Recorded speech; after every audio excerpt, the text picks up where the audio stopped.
Everybody for the opportunity and privilege of your time, and I want to welcome the president back to the Bay Area. It's nice, as I told the president, to be back here without the backdrop of a disaster. But we are here mindful of this slow-moving disaster, which has presented itself anew, particularly here in the state of California, through extreme heat, extreme drought, extreme weather. And we're here mindful of our role and responsibility to do more and do better. But I also am mindful that we're here in California, and I want to just take the opportunity to brag a little bit. A state of dreamers, of doers, of innovators, a state that long has prided itself on being on the leading and cutting edge of new ideas. Here we are in the Bay Area, the source of so much energy and innovation, literally and figuratively, a stone's throw away from Palo Alto. We love to say about this region, the future happens here first. And as it relates to the issue of climate change, we are also mindful of our role and responsibility to address it. And so much of, I think, what makes California unique and special is demonstrably exemplified in the work we have done to tackle head-on the issue of climate change. And that goes back decades. In fact, year of my birth, 1967, the California Air Resources Board was conceived by a Republican governor at the time. Clean Air Act just 3 years later codifying California's leadership with the work that President Nixon advanced. Again, Republicans, not just Democrats, were leading the way in terms of addressing our efforts to mitigate the most acute impacts of climate change. That has significantly changed over the course of the last half century. And we're here mindful of that as a backdrop, but also mindful of the extraordinary progress that President Biden has made over the course of the last number of years. There's simply no president in modern American history that's done more to deliver on the promise of addressing head-on the issue of climate change than President Joe Biden. I cannot be more privileged and pleased not only to assert that, but to lay claim that with the IRA and Congresswoman's extraordinary work, that we're already seeing unprecedented investments all across the United States of America to advance the call that was made in August of last year. And California, of course, is one of many states that's a beneficiary of those investments. We have in California, in closing, 6 times more clean energy jobs than we do fossil fuel jobs. California has produced roughly 1 out of every 4 clean energy jobs in America, 27%. This state prides itself, again, on being on the leading and cutting edge of this transition. And we're proving we can do it and grow our economy. But we need to do it with remarkably talented people, and we need to create an energy and a framework to create a generation of doers, not just dreamers. And that's why it's my honor to introduce one of those doers, who's part of this remarkable program that we established a few years ago called the California Climate Corps. In the spirit, Mr. President, of Sarge Shriver, in the spirit of our time, we say it often, the happiest people in the world are those that volunteer. The tallest people are those that bend down on one knee to help lift other people up. And to see the energy, the passion, and action of these young people displayed all across the state of California, that just haven't gotten the memo. They don't buy into the cynicism, the negativity, and the fear, and the division. In so many ways, they're the antidote to all of that. And China is one of those remarkable young leaders that's taking her action and passion locally and is driving change and inspiring others throughout the state of California. And so I couldn't be more honored to have the privilege of introducing China, who will be introducing you appropriately, Mr. President. Welcome back to the great state of California, and it's my honor to introduce China Tai.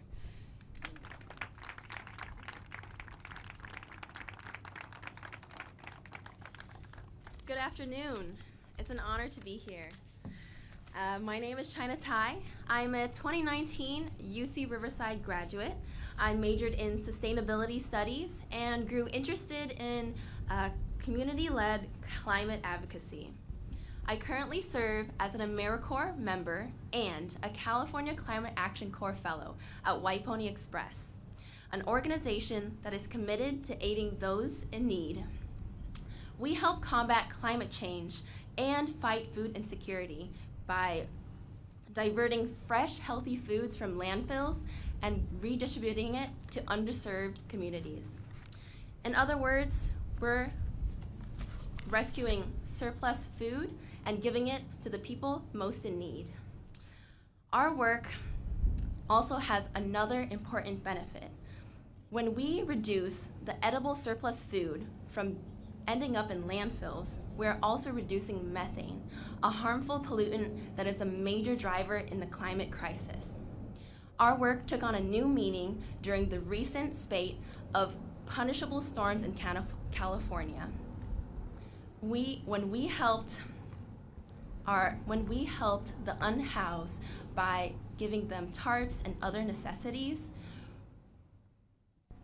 because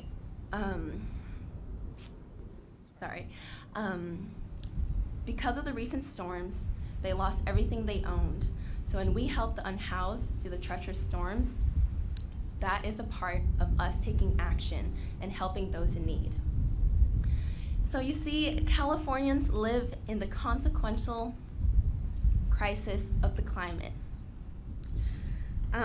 Climate change affects us all, and it disproportionately affects those that are most vulnerable.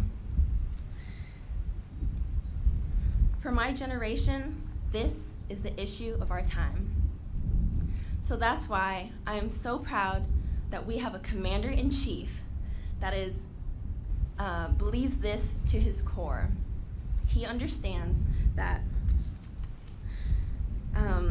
he has taken bold climate action since day one by securing the most consequential climate legislation in history. He has been a powerful leader in the fight against climate change, and the future generations will be better for it, here in California and all across America. It is my honor to introduce President Joe Biden.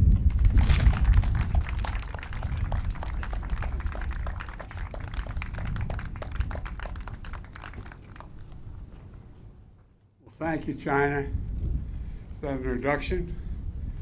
Governor Newsom, I tell you what, it's nice to be here, as you said, working on something that's a positive thing going forward and not fixing something that happened very badly. We spent a lot of time in helicopters flying over areas that needed help. Folks, I want to thank Anna. Thank you, kid. You've been incredible. You've been a friend for a long time in the Congress when I was in the Senate, and you've done remarkable work. You've partnered everything from protecting the environment to improving the lives of the people in this district, and thanks to all the climate leaders that are here today. You know, we just visited the salt marsh, as you saw. We walked down to the end of the Safer Bay Project, and a public-private partnership that's harnessing the nature of our ability to do what this young woman in China did.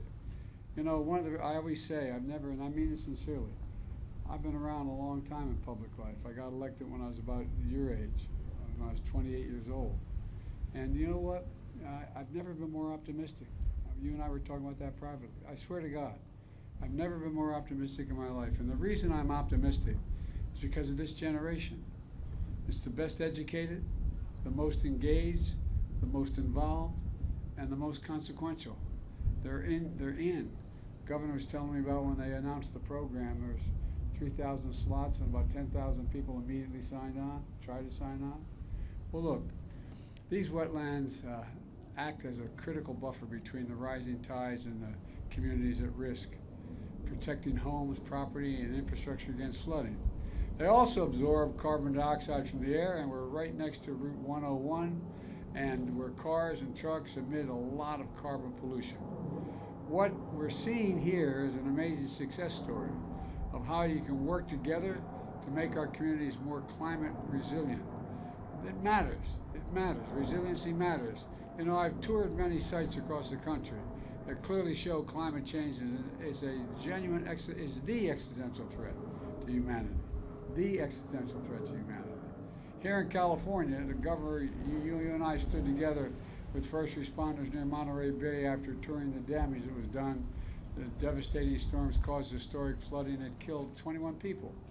That comes on the heels of the worst droughts in California in more than a millennia and the highest sea level rise in more than a century. I've seen wildfire devastation across the West, burning more acres to the ground than are square miles in the state of Maryland. That's how much got burned to the ground, and all the just flying over it is devastating. There's been historic tornadoes and flooding in the Midwest and the Southeast.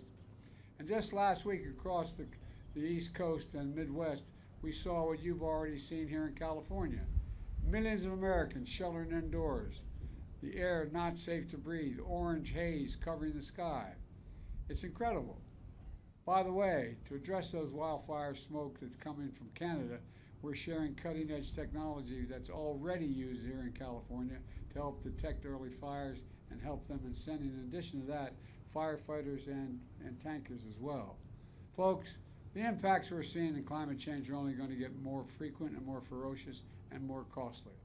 Last year alone, natural disasters in America caused $165 billion in damage. Just last year alone, $165 billion in damage. But the worsening impacts are not inevitable. Building on our incredible effort locally, my administration is doing all we can to help recover and build so we can be prepared to and adapt. You know, it's all part of my Invest in America agenda the governor was referencing. It starts with the most significant climate investment law ever, anywhere in the history of the world. Over billions of billions, $368 billion, 369 to be precise, in clean energy development, environmental justice, conservation, and so much more. We will cut 1 billion tons of carbon emission a year, create millions of good-paying jobs. It's already attracting billions of dollars in the private sector because businesses are realizing it's overwhelming their interest. As a matter of fact, a couple of businesses are suing banks because they want to consider whether or not they're environmentally, anyway, I won't get into all that. But I want to emphasize again, we're taking the most aggressive climate action ever. It's focused on mitigation, which means historic investments in developing clean energy by reducing dependence on fossil fuel, and resilience, which means communities can better withstand the impacts of climate change and extreme weather. With the combination of the Bipartisan Infrastructure Law and the Inflation Reduction Act and the CHIPS and Science Act, we've invested more than $50 billion so far in climate resilience. Nearly $9 billion to make transportation infrastructure more resilient by elevating roads and bridges above projected flood zones. $13 billion to decrease the wildfire risk and improve forest health and paying for firefighters who risk their lives every day. Drought mitigation, $15.4 billion to bolster the West's resilience to drought. These investments are being made in the context of a mega drought affecting the Colorado River Basin. 40 million Americans already drinking water. Thousands of farmers rely on for integration. And 40 million count on that river, and so do the farmers. $6.6 billion in coastal resilience restoration of reefs and construction of other infrastructure to mitigate storm damage, plus more than $17 billion from the Bipartisan Infrastructure Law to bolster resilience for coastal water and waterways infrastructure, including funding to address food, floods, storms, hurricane risk, and restore coastal ecosystems. Climate-smart agriculture, nearly $20 billion in funding for precision irrigation and planting cover crops, plus a $1 billion America the Beautiful challenge to accelerate locally led conservation efforts. Folks, flood mitigation, $3.5 million, reduce and eliminate the risk of repetitive flood damage to buildings, plus $1 billion in funding mitigation measures to increase community resilience, like supporting adaptations of hazard-resistant building codes.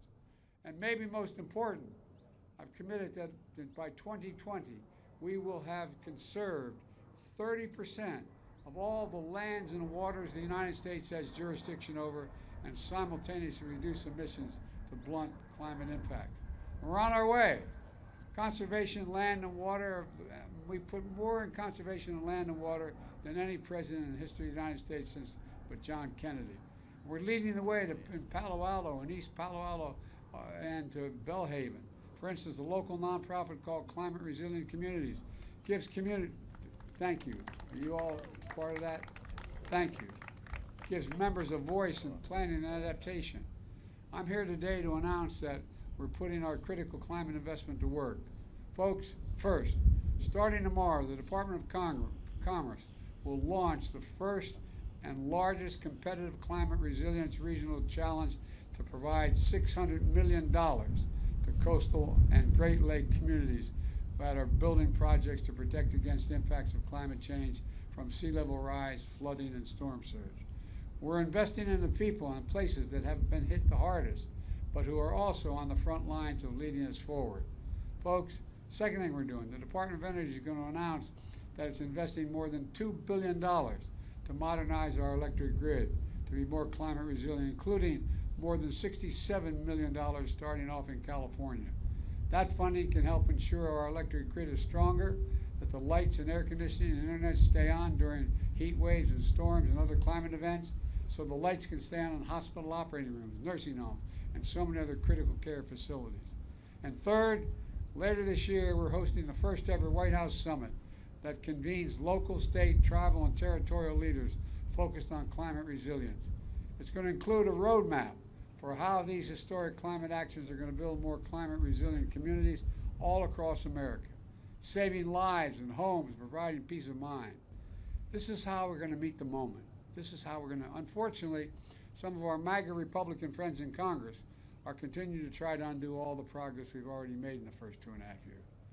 They were holding the country hostage over the debt limit unless I would gut the climate provisions of the Inflation Reduction Act. I was determined not to let that happen. With your significant help, and I mean that sincerely, all of you here, particularly Ann and the House and the Congress, we didn't let that happen. And in the end, we didn't just protect some of the climate money and clean energy provisions, we protected every single solitary one.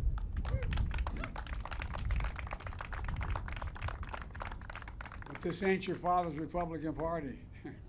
They're back at it again with another bill to repeal the same provisions. But with your help, we're going to stop them again. Let me close with this. Throughout our history, we're the only nation in the world that has come out of every crisis we've entered stronger than we went into it. We're doing it again here in the climate crisis. When I think of climate, I think of jobs. When I think of climate, I think of innovation. When I think of jobs, climate, I think of turning peril into progress. That's why I'm so optimistic about the future. I really am. I just have to remember who in hell we are. We're the United States of America, for God's sake. There's nothing beyond our capacity if we work together. And that's what all of you are doing here, have been doing, and we're going to continue to do.